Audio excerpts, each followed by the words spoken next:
So many of you are aware that Litecoin in the last 10 days has had a big breakout. It touched, I believe, briefly $400 a coin.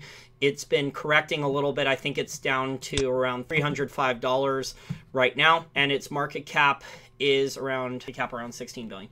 So what I'm going to do today in the short video, I've noticed this. I didn't get a chance to show you guys on the screen with my interview yesterday with Phil Kennedy. I'm on cryptocompare.com, which is a new website you guys should consider bookmarking. There's some interesting research on there, although they want you, for additional research, I think you have to give them their your email. But they do have some good free research. And this is a 1 month chart I have up right now. And this is the Bitcoin to Litecoin ratio. Basically, it looks like for a month it had been in a trading range for a while. And it looks like, you know, we had a dip here and then a breakout to a higher high. And this is almost a pretty darn good cup with a handle there. And for those of you who are not familiar with what a cup with a handle is, it's a bullish continuation pattern. So it's this chart pattern and the spike there with the 1 month, and here's the 3 month chart. Very briefly there, it's bullish candlesticks there.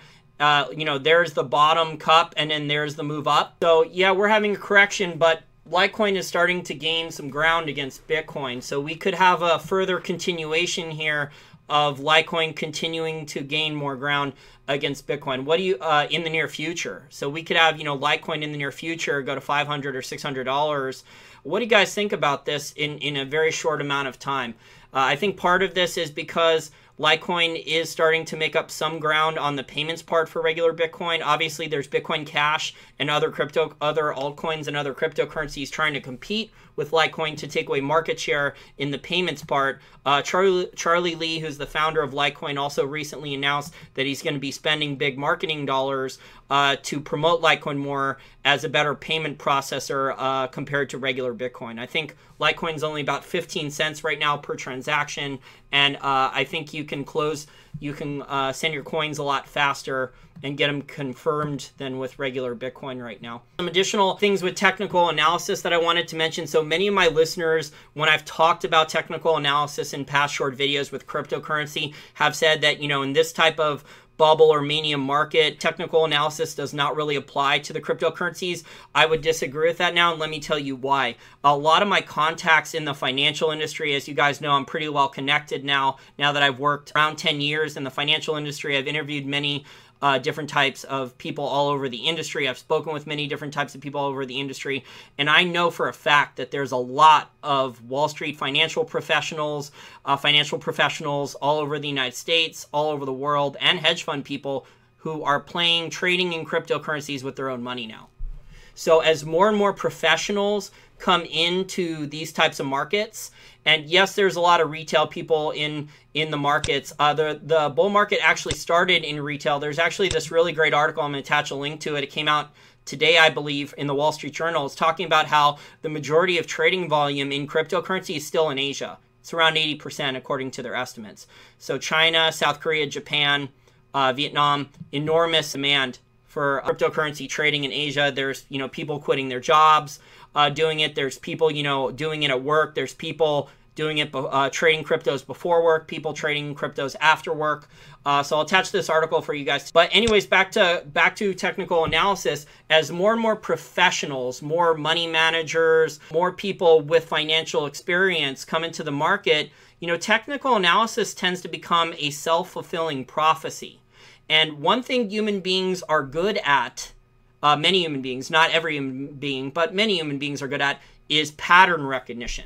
So, you know, a pattern like a cup with a handle, inverse head and shoulders. Head and shoulders are so many other, you know, famous chart patterns.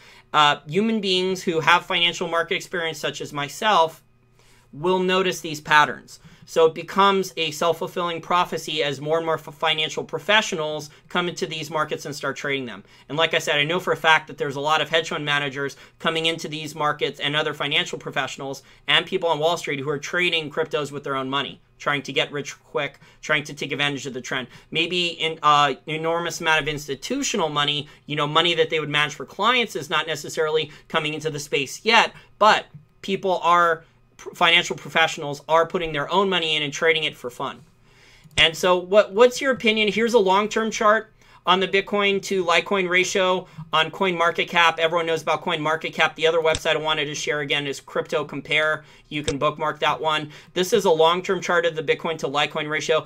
In the past, the Bitcoin to Litecoin ratio, Litecoin was making some ground, but it's kind of crashed and burned like silver. I don't think, there was manipulation like the bullion banks were doing with it, but, it has made ground in the past.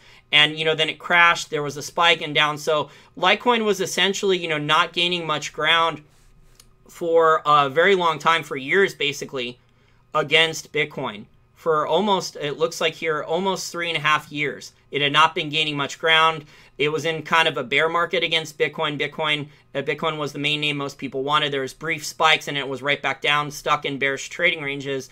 And it looks like here, the tops of the ranges, if you go and you see here towards the end of the screen here where I'm putting my arrow, it looks like we may have a breakout. And the Bitcoin to Litecoin ratio on this chart, guys, is a yellowish orange one.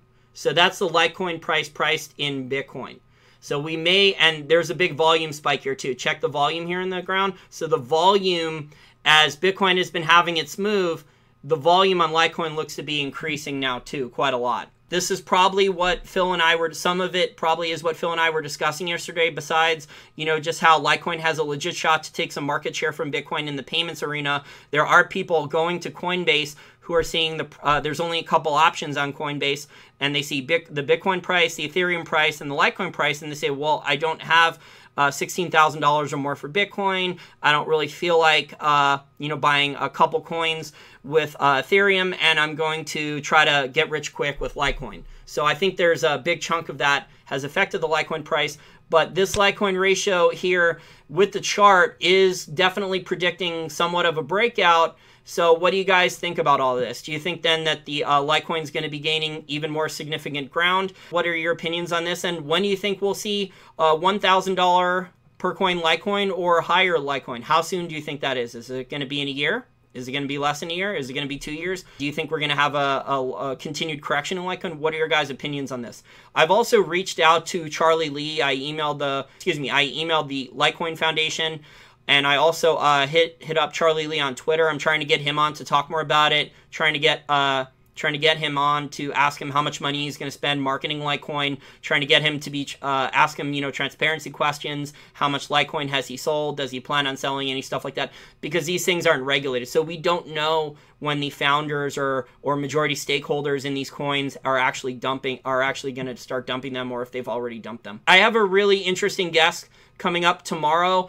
He's Chris Marcus of Arcadia Economics. He was actually a professional stock trader during the 2008 financial crisis. He was doing very well for himself, had a nice career financially. He found the Austrian School of Economics, and after 11 years on Wall Street, he walked out and left. And so now he's been buying crypto. He's been buying gold and silver. He believes in the Austrian School of Economics. So I'm going to get to interview him hopefully tomorrow. So that should be a really interesting story. Get his perspective on things from someone, who's actually in the trading pits doing very well. Maybe I'll ask him if a lot of the traders there actually know that gold and silver are manipulated and they won't actually talk about it. Okay, guys, bye for now.